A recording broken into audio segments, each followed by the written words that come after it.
Hi, I'm Daniel Roberts, and you are listening to the Giving Town podcast, where we share stories of hope and generosity in our wonderful community of Newberg, Oregon, and the surrounding area. This podcast is sponsored by my real estate team, the Joyful Roberts Group, and we are licensed real estate brokers with Premier Property Group, LLC. We're passionate about serving our clients well and educating people about the many aspects of real estate and Newberg. And if that's something you're interested in, you can check out our YouTube channel, which is linked in the description below. Well, we covered a lot of great stuff on this episode, and I think you're really going to enjoy it. So here's my conversation with Kathie.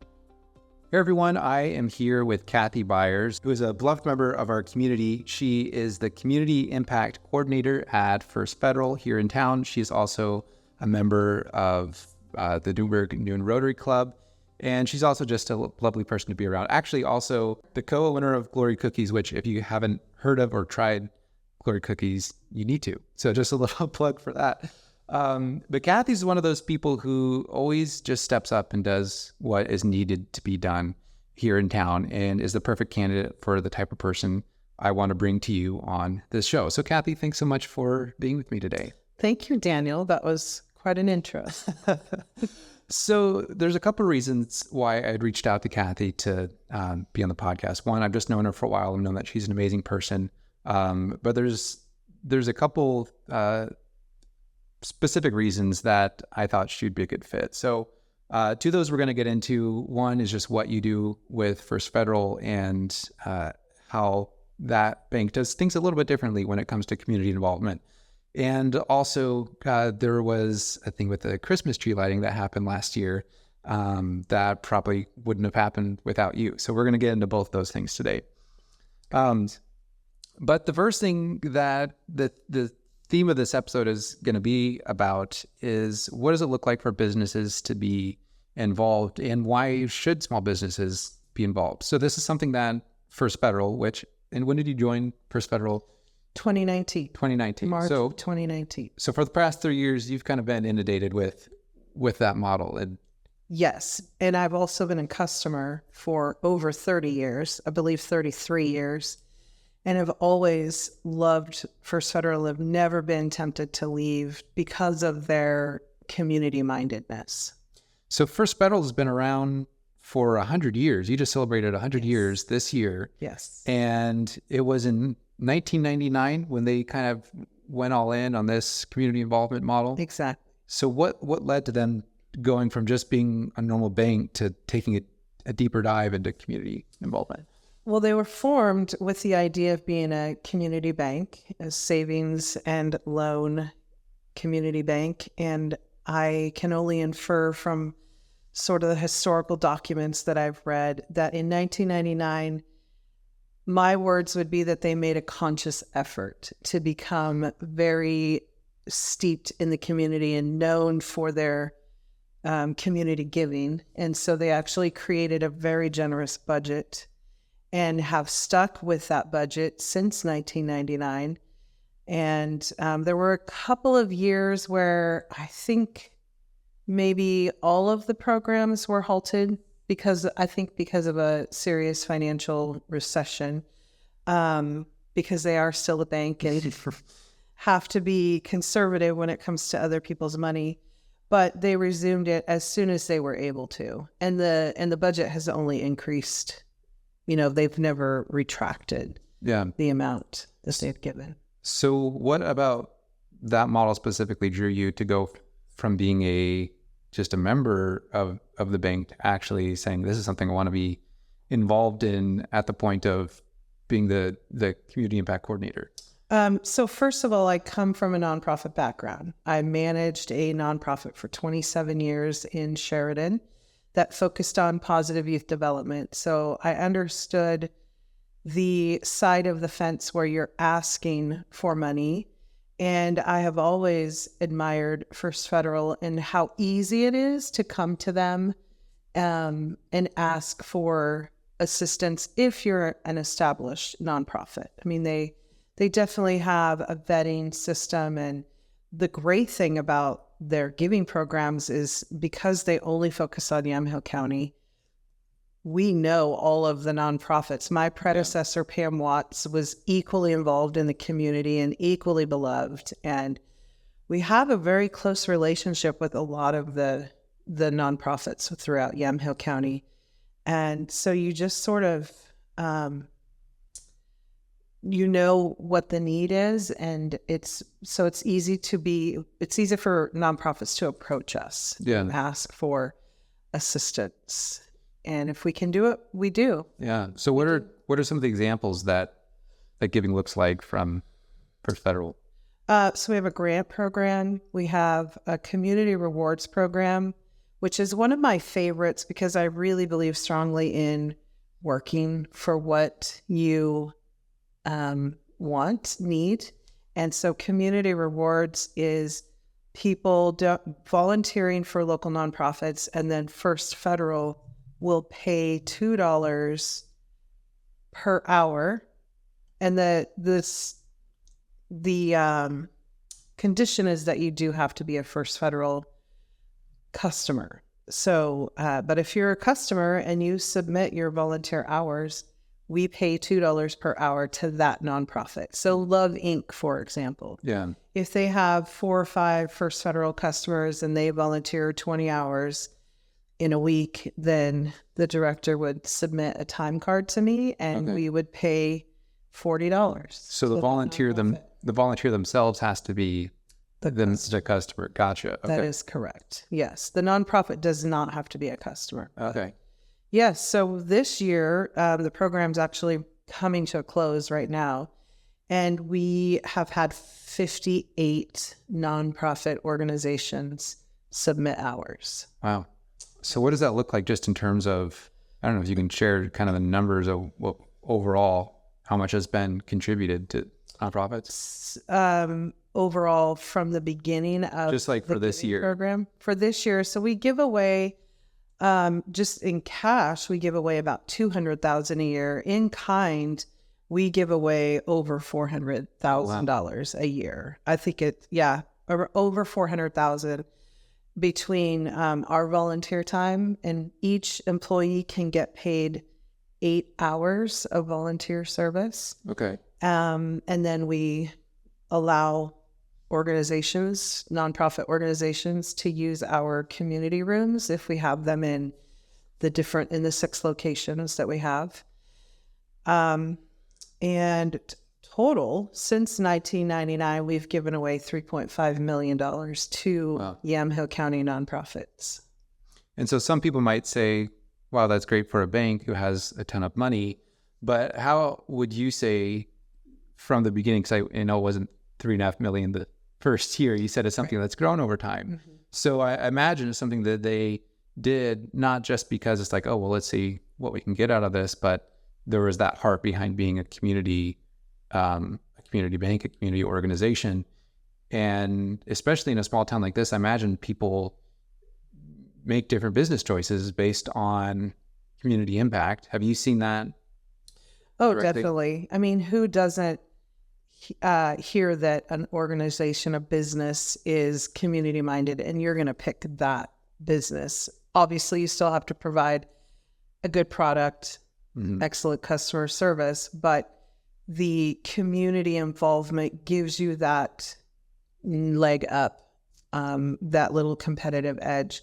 But what I truly love about First Federal, and you can have a perspective when you're on the outside, like when I was a customer or just someone living in Yamhill County, and I always admired First Federal, always loved the people that I interacted with when I came in to do business.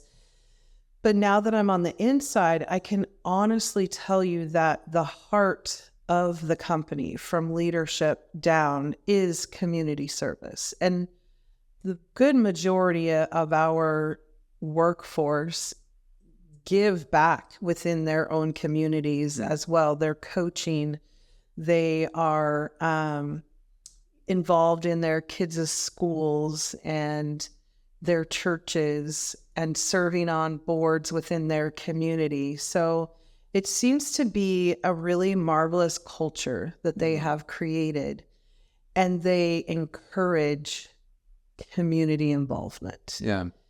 And that is really a beautiful thing. And it comes from the heart. I actually really believe that it's because we all live here and work here and raise our families here. And so it's just natural that we would want to give back and make it a better place. So for businesses who have a heart to give back, but maybe don't have huge budgets, what would you say to them? Because obviously not everyone has huge budgets, but may want to give back and still be involved.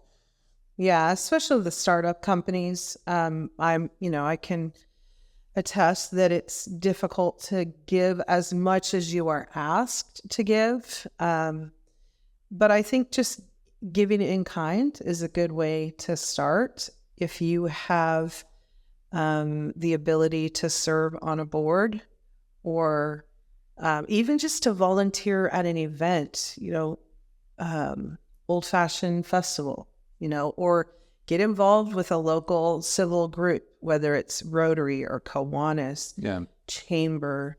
All of those organizations really exist to bring community service. And so, give an hour of your time each week to attend the meetings. And then even if you limit it to just say, I'm going to help with one activity a year. And there are lots of opportunities here in Newberg to give a little bit of your time and make life better for someone else. Yeah, and that's why I call this the giving town.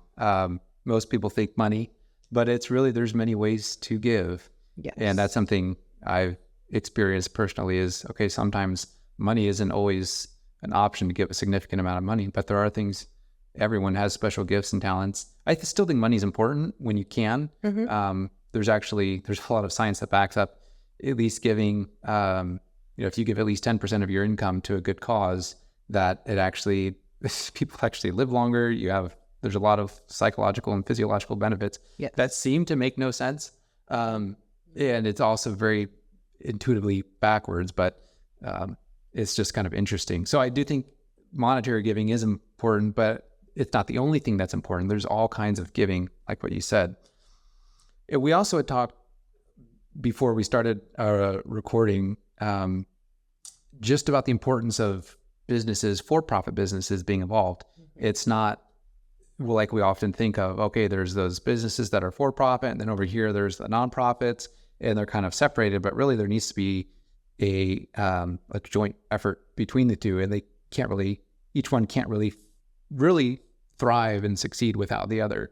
Can you talk about that a little bit? It's true. I've really come to have a philosophy or belief, realization that you can't have a healthy community if you're able to give back to the people, to the most needy in your community.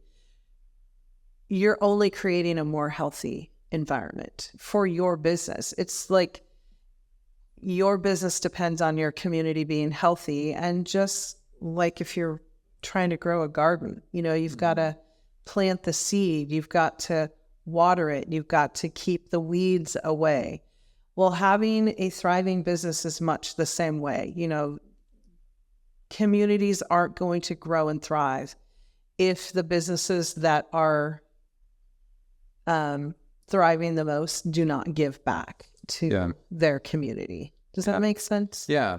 And I think Newberg is a really good example of that. There are so many businesses that give back. And I think it's fun for me to be able to highlight that and hopefully inspire more people to do the same, because many people are humble and don't want to talk about it. And exactly. I think First Federal does a good job of being out there and present and supports a lot of things and has their banners up. But there are many who give quietly behind the scenes that I've learned about, and I'm shocked because I've thought, wow, I had no clue what certain businesses do and are part of. So hopefully I'll be able to get some of them on here and get their stories told, but some don't want their story told because they just want to do it in secret.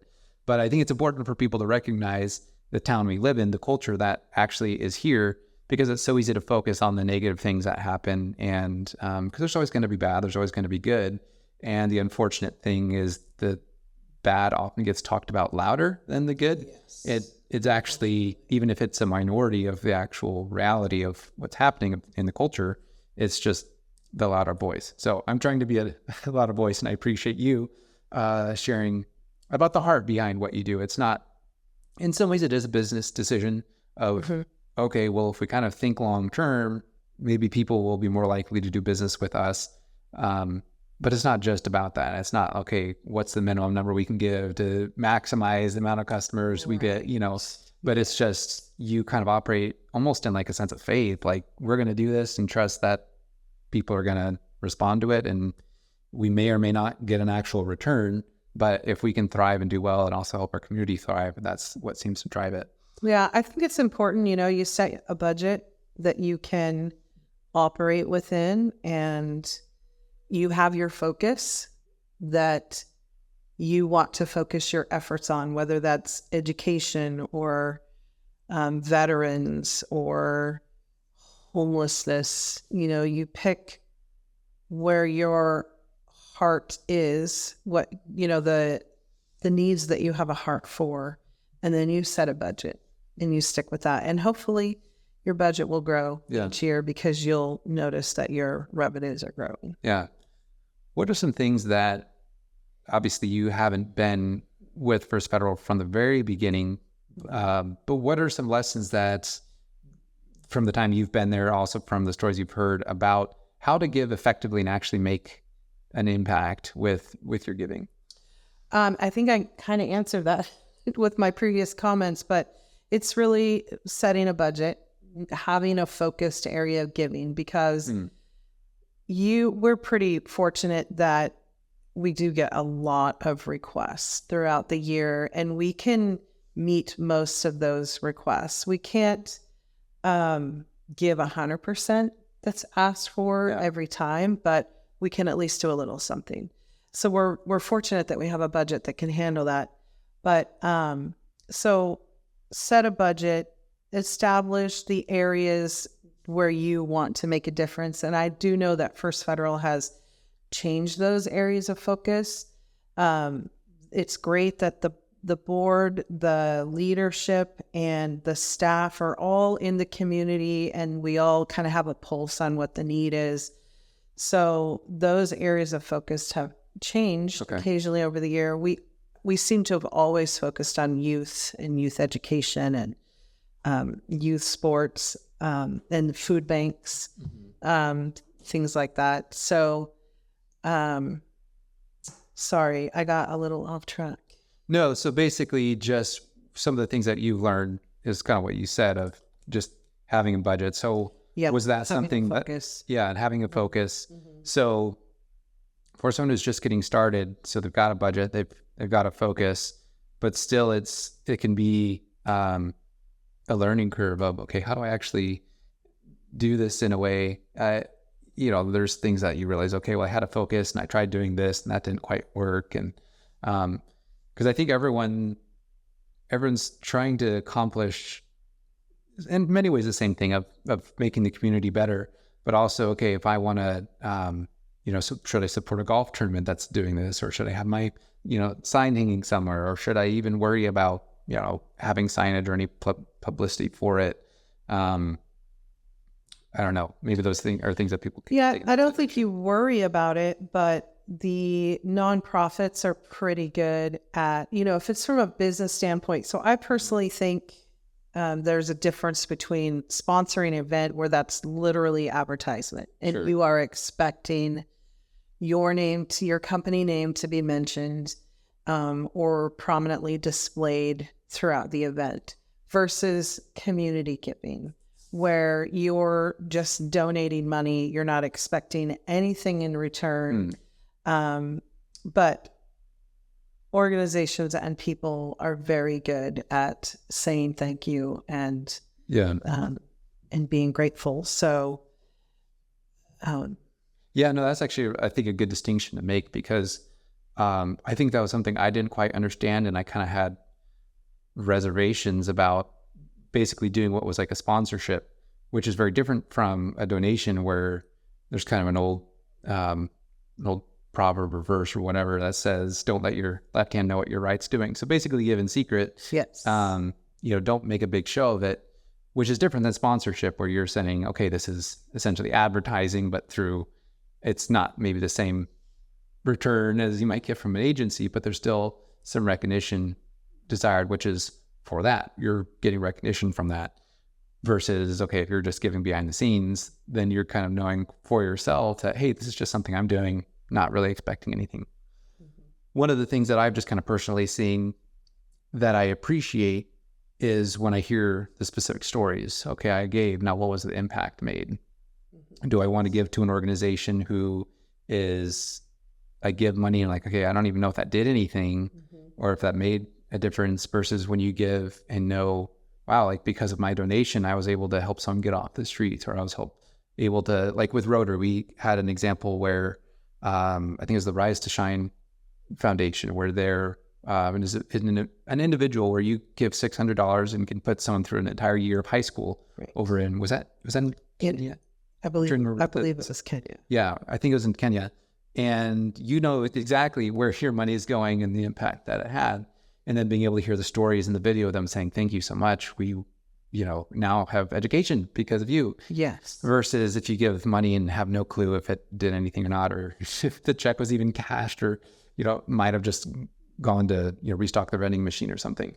That's one of my favorite things about my position with the bank is I get to be out in the community and visiting with the nonprofits on a regular basis and hearing the stories and knowing that they are making a difference. It is important for the bank to be giving and to be involved, but we also recognize that it's the nonprofits, it's the people who are what I term it as boots on the ground that are meeting the specific needs. Yeah. And so it's really a very important partnership.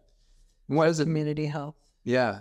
And what has it meant for you personally just to be a part of an organization that does that?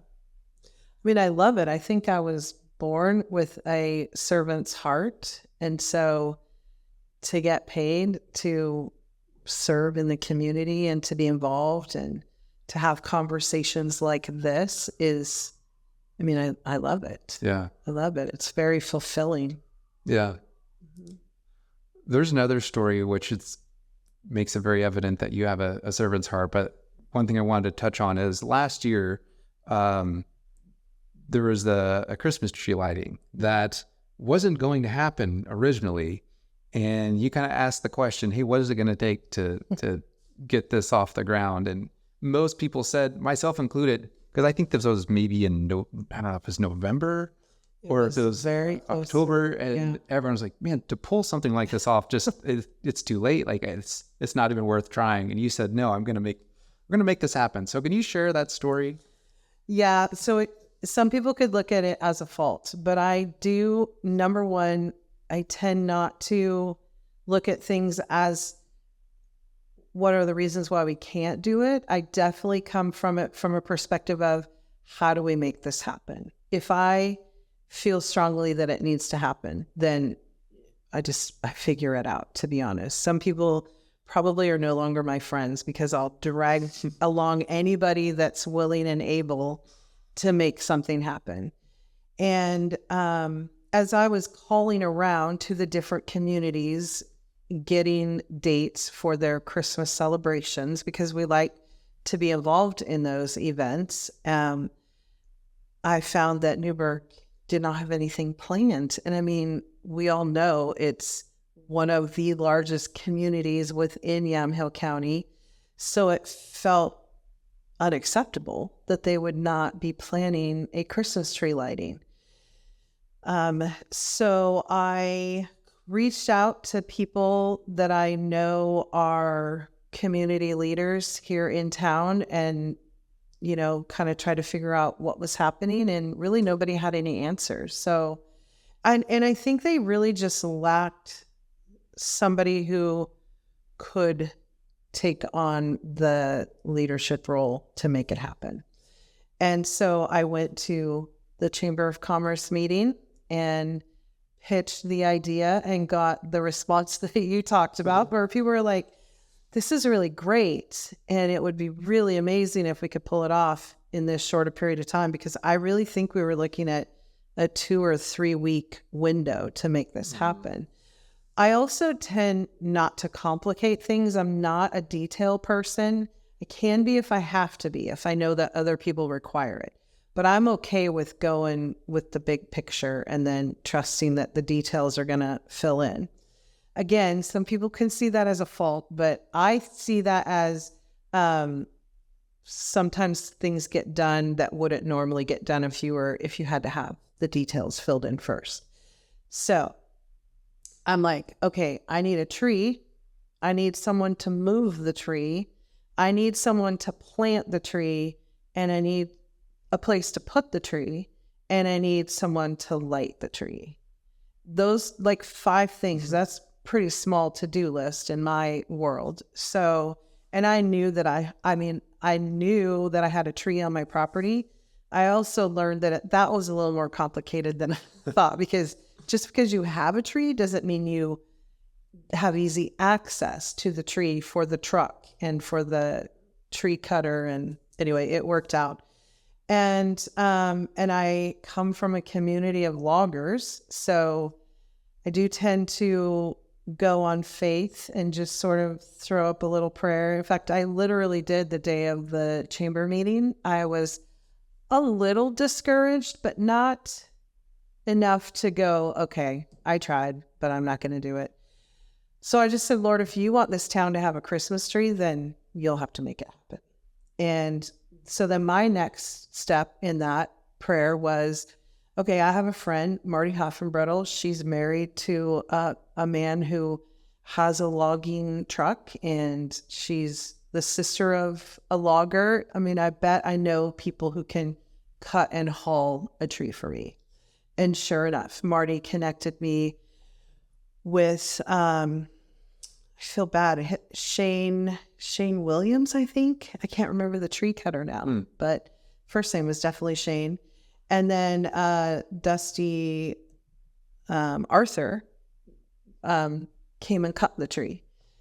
And then the city, like there was a very large group of city employees and chamber staff who really came together. And I don't intend to leave anybody out, because, you know, some months have gone by since then, but honestly, there was once they saw, oh, she has a tree, she has someone who can bring the tree. Yeah, let's do this. Tualatin Valley Fire, I believe, had the ornaments, and First Federal was like, yep, we'll help make this happen. They did a sponsorship to pay for the tree to be hauled, and the cultural center said, absolutely, you can put the tree here for no charge, which normally they would be able to collect a fee for that kind of activity. And they said no charge. And then I don't know if anybody was there. I mean, I don't know if anybody listening was there at the celebration, but it was quite phenomenal. Yeah. And Rick, the city mayor, came, and I think there was a Santa Claus riding on a fire. Yes, and the high school choir too, or like ensemble, came and sang some carols, and families came and brought their children, and it was beautiful, and it was a positive moment in a time when we needed more positive moments. Yeah. So it was great. It was really great. Yeah, I had the idea, and I think that I lit the torch for people, but I by no means carried the torch myself. Yeah. All I had to say was, I have a tree and I have someone who can get it there. And the city took on the rest, chamber, so many people. And that's part of what impressed me so much, is the collaboration that came. And the amount of people that came together, and the time that they did, and just said, yes, we'll do this. I'll invite them and I'll let them know. And like everyone that came together all at once, kind of simultaneously, to put on an event like that was mind-blowing, honestly. Because usually those kind of things are one person or one group is having to organize everything, but this was just one person had the idea and people latched on, and it just kind of spread out. So it was a great time. We'll see what this year looks like, but hopefully we'll plan a little bit earlier. But no, I think that was a fun story, and one that a lot of people didn't know. They said, why haven't we heard about the Christmas tree lighting, before now? It's like, well, because it didn't exist before now. Right. But I think that was a fun story just about how, like you said, one person can have an idea, be a willingness, and kind of in the face of everyone saying no. And imagine if you had just said, well, I tried, versus, there were probably hundreds of people that went through there and that yes, in such a short time. And even the promotion of it, that everyone promoted it and came up with flyers and all that stuff. So yeah, because I thought even the day that it was delivered to the cultural center was kind of a little mini celebration. There were quite a few people there that showed up to witness and celebrate the fact that it had actually happened. Yeah. Yeah. It was really great. Well, thank you again for your involvement in that and your initiative and donating a tree that probably was worth several $1,000s. Yeah, I don't know, and I don't care. Sure. It's, to me, it was a tree that it served a better purpose. Yeah. Yep. Well, thank you, Kathie, again for coming and sharing about that story and your work with First Federal and what it's like for other businesses to get involved. Do you have any closing remarks you'd like to add for any businesses who have good hearts and, maybe one piece of motivation for that? Ooh, one piece of motivation. I think just look around, ask yourself, how can I make a difference in my community if I'm not already? And, just balance that with earning a living, spending time with family. But, you and I talked about when we were leading up to this conversation about how different this city would look if the businesses that give back didn't do that. Yeah. And there are a lot of organizations, and I hesitate to name any just because I don't want anybody to feel left out. But, there are some local nonprofits that do incredible work, direct services for the people with the greatest need. And if we didn't have organizations that gave back, and even some who specifically set up foundations to make sure that the giving would go on beyond their lifetime, this city would look completely different. Yeah. It really would. And so I think you just have to look at that your giving is like nurturing a plant to make it grow and prosper. And yeah. Yeah. Well, amazing thoughts, amazing wisdom. Thank you, Kathie, for being involved in our community and for all that you do. I appreciate you, and I know many others do as well. Thank you, Daniel. Right back at you. Well, I hope you enjoyed this conversation with Kathie. I hope you learned some new things. I hope you were inspired. And hopefully this is a catalyst for you to, if you're not already, find ways that you can get involved in the community, whether that's getting involved with your time, getting involved with your money, or getting involved just investing in the people here in town. It takes all of us to make a wonderful community. I know there's always negative things to think about, but just as easily to think about are all of the wonderful and amazing and positive things. So I hope you come away from this with a positive outlook on our town, and I hope you make the choice to be one of the people who makes this town a better place. Well, thank you so much for listening, and I will catch you all in the next episode.